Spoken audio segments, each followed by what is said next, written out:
Nagbabalik tayo sa Kansai Group Motors sa Antero Soriano, Bacau, General Trias. At nabigyan tayo ng pagkakataon ma-interview ang kanilang Corp Secretary.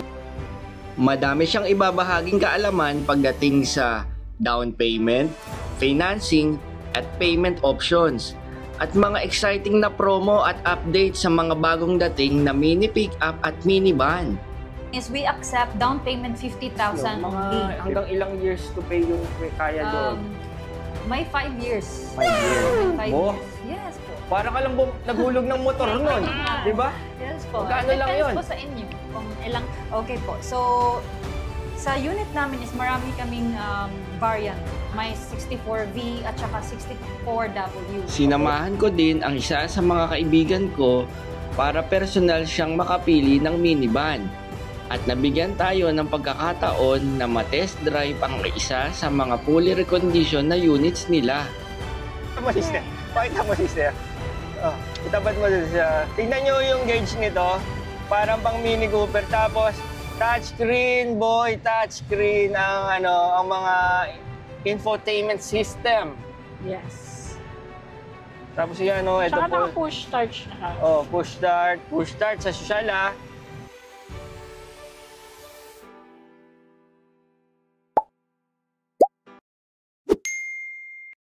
Don't forget to like, follow, and subscribe. Welcome po sa another episode. At ngayon po, nandito tayo ulit sa Kansai Group Motors.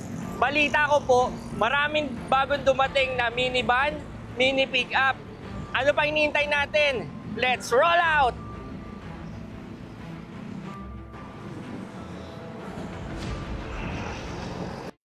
Nandito po tayo ngayon sa head office po ng Kansai Group Motors dito sa Bacau, General Trias.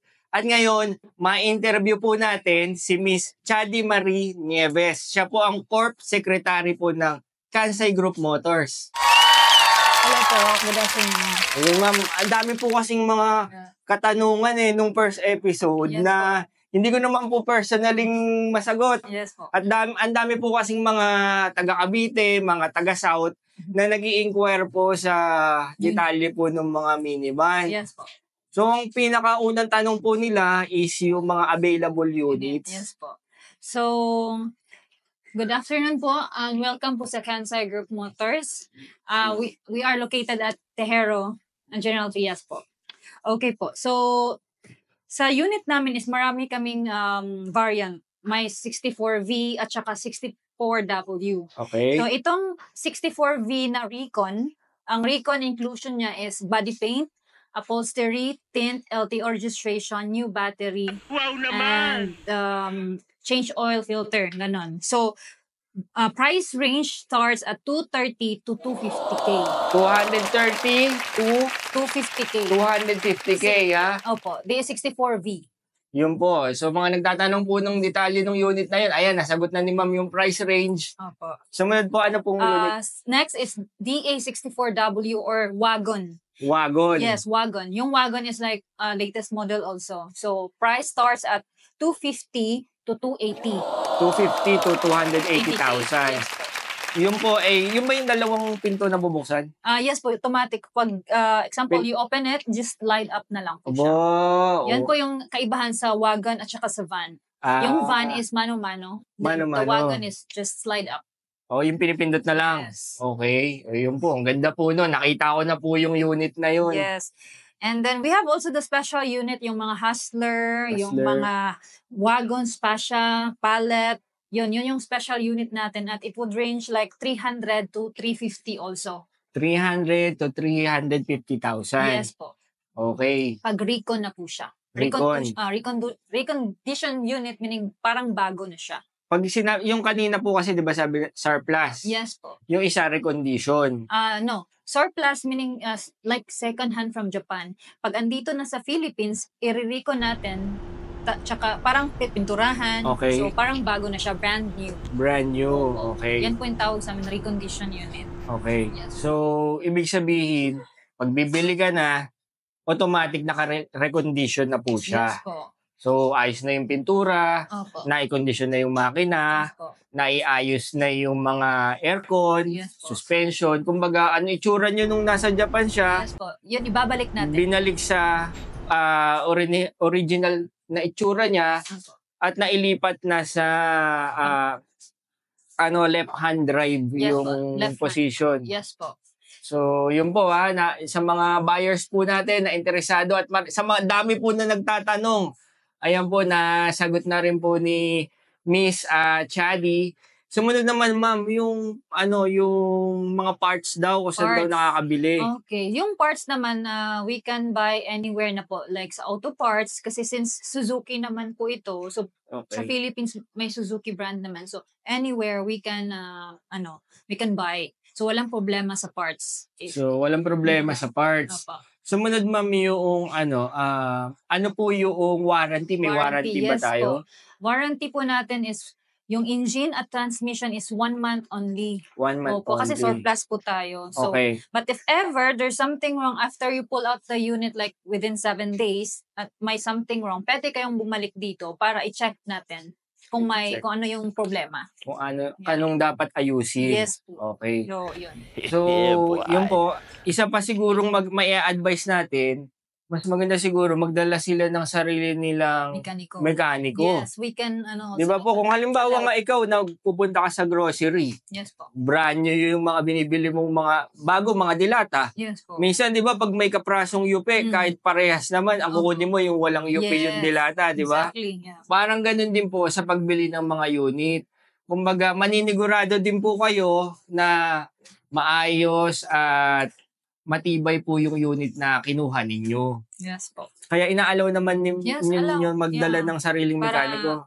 yung buyer is satisfied sa pinipili niyang unit. Opo. Tsaka compare po sa iba, Mm. nakita ko yung price range nyo, Mura. mas mura po dito sa inyo. Yes po. At sigurado ko ang inaabangan ng mga ibang nanonood dyan yung price range. Yeah. Ay, price range and payment terms. Payment, yes.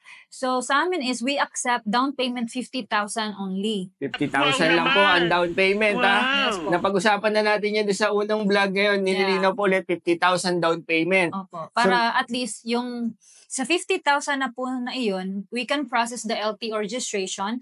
At the same time, we can start to build or repair your unit. Okay. O, kasi pag 30, mahirap din sa part namin. Okay. Kasi nagbabayad din kami sa contractor. So 50 talaga is minimum. So, halimbawa ko, ma'am, Yes po. gusto kong bumili. Opo, sir. Nagbigay ako 50,000. Yes, O, po. halimbawa, ito yung type ko na unit. Yes, Yung po. kulay orange, ano ba pangalan? Hustler po. Hustler. Opo. Bigay ako 50,000. Ilang linggo bago ko makuha yung unit? Okay po. If recon po yung gusto nyo, it takes 4 weeks. 4 weeks. Opo. If converted lang, yung manibela na transfer sa left, it takes 2 weeks. 2 weeks. So, hintayin lang natin yung LTO registration na dumating para maka-pull out po kayo. Oh, yun. Gano'ng katagal po yung LTO Sa registration? LTO, 2 weeks din po. 2 weeks. Opo. So, mga 2 weeks lang, nasa sayo na yung bago mong Yes po. minivan, tsaka yung pwede rin namang mini pick-up. Pick up, yes. So, kita ko yung mini pick-up nyo, ang daming Opo. pwedeng gamitan, no? Yes po, pang negosyo yun. Pang negosyo, pwede sa So, delivery. Mas mura din yun yung DE63T. Converted with LTO registration, it's 170K only. Yung mini pick-up. Opo, yung pick up, Magkano, ma'am? 170. 170 lang yung mini pick-up. Opo, with registration na po With yun. registration na-convert na rin. I-convert natin sa left hand. So yun o, mga nagnenegosyo dyan, lalo na yung sa mga loob ng mga subdivision, mga tindahan, mga delivery ng mga tubig, yelo, gulay. Tama-tama po sa inyo yung mini, mini pick-up. Mini pick up, yes po. So, And then, about sa financing. financing po, ma'am. Inaabang yung mga gusto mong may panghulog Yeah. naman, walang pangcash. Yes, opo. So, we have Global Dominion Financing. Okay. So, same thing. Down payment is 50K. And then the rest of the balance would be in the financing na.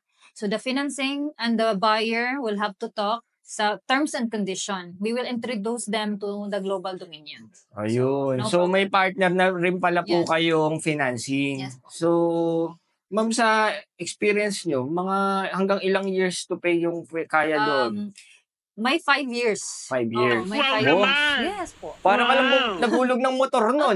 Di ba? Yes po. Magkano lang Depends yun? po sa inyo kung ilang terms yung gusto nyo. Tsaka isa pa ho na kita ko ma'am dun sa opportunity rin po na binibigay ng Kansai Group Motors sa mga Pilipino. Opo. Yung maka-avail ka ng 4 wheels Yes, na po. pwede mong gamitin sa negosyo, Yes. pwede mo gamitin sa pang personal Personal, use yes, mo, pwede mo rin ipasyal yung pamilya mo, kasama mo sila, di ba? Yes Kasi po. marami dyan nangangarap na magkaroon sila ng 4 wheels.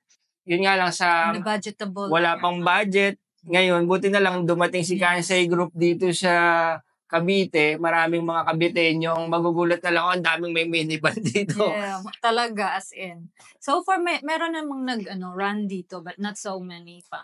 Ayun. Tsaka ano nga pala po pinayagan po tayo ni Miss Chadi na mag-test drive ng mga fully reconditioned ng unit. Yes po. Kasi yung nakaraan yung kay Shahid medyo ayusin pa eh. Oh, May, converted lang kasi yun. oo, ito talagang Recon. ready to fire na to. Yes. So makikita po natin mamaya, abangan nyo po sa later on sa ating episode.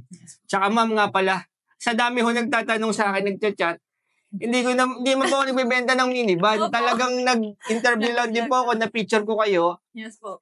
So sa mga bibili po ng minivan at sa mga interesado, mga nag-i-inquire, magkano, paano ginagawa, gaano katibay, anong proseso, si Miss Chadi po ang inyong kontakin. Ano ba po ang number niyo, ma'am? Okay po, just call or text 0945-711-6248. Okay. Ilalagay ko rin po sa description box yung contact details ni Miss Chadi. Ano naman po yung contact details ng Kansai Group Motors? Like we have in Facebook page at Kansai Group Cavite and then Kansai Group Motors. Yan, dalawa Okay. yung So, ilalagay ko na rin po sa description box yung page, FB page ng Kansai Group Motors. So, sa mga mag-i-inquire po dyan, hindi po ako nagbibenta ng minivan na sila ma'am po ang kukontakin nyo po. Yes. Yun lang po. Maraming pong salamat. Mini pickup. Mini pickup, minivan, and personal car, pwede din. Sa mga interesadong bumili, punta lang kayo dito sa Kansai Group Motors sa Antero Soriano, Bacau General Trias. Yes. Oh. Marami rin po ibang mga gustong bumili, nagtitingin din po kasi nga isa to sa pinaka-affordable at magaganda po yung units dito. Ayan o. Ito po nga pala yung mga bagong dating dito na kinokondisyon pa, inaayos na mga mini pick-up. Tingnan nyo po, napakarami po. Ayan o. So, check mo na sister ang mga mini pick-up. Supposed to be halo sila eh. May Mazda, may Suzuki na pick-up. Oo, tsaka napansin ko pwede siyang drop side eh.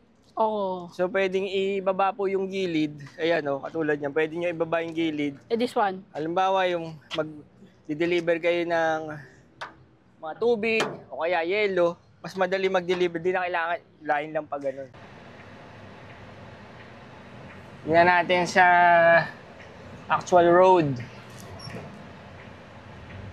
Aba, responsive. Konting apak lang po yun. Mabilis ang response niya. Parang ang sarap ipampasyal nito, no, sa pamilya, no? True. Pero ang maganda naman, hindi naman sobrang laki, kasya to sa mga iskinita, sa mga... Oo nga eh. Parang nga Mini Cooper. Oh. Social pa nga. Tingnan mo yung gauge, parang pang Mini Cooper. Pakita mo, sister. Pakita mo, sister. Oh, itapat mo dun siya. Tingnan nyo yung gauge nito. Parang pang Mini Cooper. Tapos, touchscreen, boy, touchscreen ang mga infotainment system. Yes. Tapos yan, ito Tsaka po. naka-push start na. Oh, push start sa social Hustler. O Suzuki Hustler. Anong pakiramdam? Magaan, lalo na sa gas. Magaan siya. Sa Nobela, hindi rin mahirap siya. Sa steering niya hindi siya mahirap. Kasi madali naman siyang gamitin. Madali gamitin. Hindi siya matigas. Kumbaga sa gas din, konting tapak lang ng gas. Responsive. Oo, mabilis. So, Sa brake din. Ano pa ba yung mga tinitignan mo bago ka bumili? Mostly kasi tinitingnan ko kung kaya kong yung size ng kalsada. Kasi minsan, hindi ko makita yung sa side mirror, hindi ko makita yung mga ibang unit ng sasakyan. Okay. Ito, kita-kita ko lahat. Kaya parang, ang ganda niyang gamitin. Gandang gamitin. Testingin po natin kung okay din tong minivan sa mga drive-thru. Dito, ayan, sister ha. Dito diretso. Ayan. Ito po. So, sa mga tight and short spaces, pwede pala po ipasok tong minivan. So, pwede ka, tama-tama to sa mga delivery, no? Yeah. Kasi sa mga maliliit na lugar eh. So, ayan, no? Hindi ka ba pagod? Hindi ka naman napagod Hindi naman. Ligo-ligo? Nanibago lang ako dito sa Hindi ka ba? gas. Hindi man nakaka-nervyos? Nakaka-nervyos kasi pag yung brake tsaka yung gas, medyo naninibago ako kasi dahil... Nakakatakot, no? Sa Oo. umpisa, no? Pero familiarity lang din naman yan. Oo. Much better, mas merong... Okay naman yung suspension niya din, no? Maganda. Maganda naman. Out of 10, maganda yung suspension niya. Okay. Maganda. Madali siyang i-drive. Oo. Oh, yun ha. Talagang pinopromote ko kasi Shoutout mo nga pala asawa mo. Shout out kay Michael Delesra on board. Oh. See you on June. Yun lang, wala na. Ano pa? Boy, Sister, kulang pa. love ya. Oh, sana all. Don't forget to follow, like, and subscribe.